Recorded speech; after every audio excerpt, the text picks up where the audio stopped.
بسم اللہ الرحمن الرحیم۔ حضرات محترم، میرے بھائی بہنوں اور بیٹیوں، اللہ جل شانہ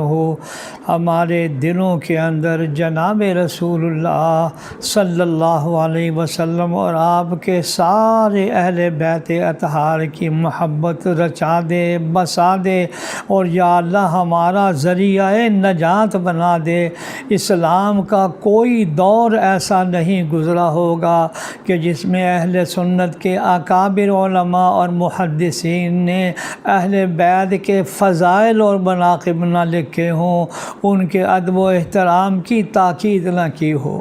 آج میں آپ کو ایک عجیب واقعہ سناتا ہوں۔ حضرت امام علی رضا نے بسند اہل بیت آبائے کرام کی یہ حدیث قدسی پڑھی۔ ترجمہ یہ ہے کہ لا الہ الا اللہ میرا قلعہ ہے،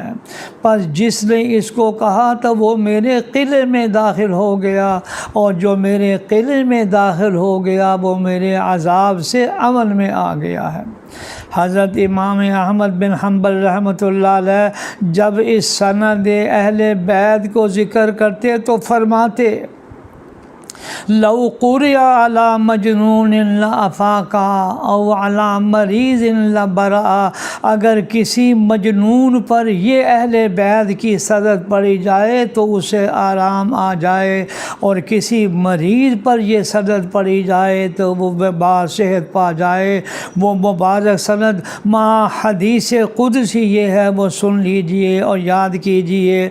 حدثنی ابی موسیٰ الکاظم عن ابیہ جعفر الصادق عن ابیہ محمد الباقر عن ابیہ زین العابدین عن ابیہ الحسین عن ابیہ علی بن ابی طالب رضی اللہ تعالی عنہ قال حدثنی حبیبی وقرۃ عینی رسول اللہ صلی اللہ علیہ وسلم قال حدثنی جبرائیل قال سمعت رب العزت یقول لا الہ الا اللہ حسنی فمن قالها دخل حسنی ومن دخل حسنی امن من عذابی۔ یعنی یہ سند جو اہل بیت اطہار کی سند اس طرح پڑھے جیسے میں نے آپ کے سامنے تلاوت کی ہے، یہ حدیث قدسی ہے، یہ اللہ جل شانہ کی طرف سے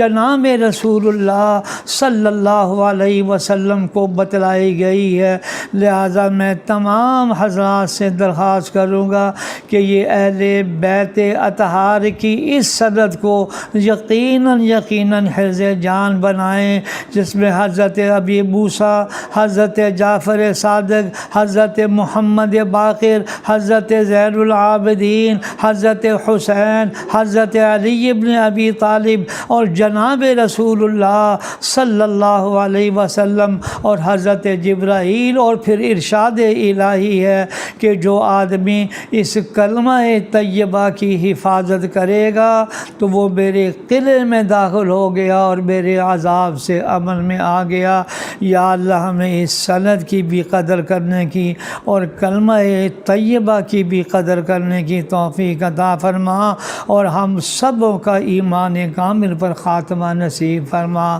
آمین یا رب العالمین۔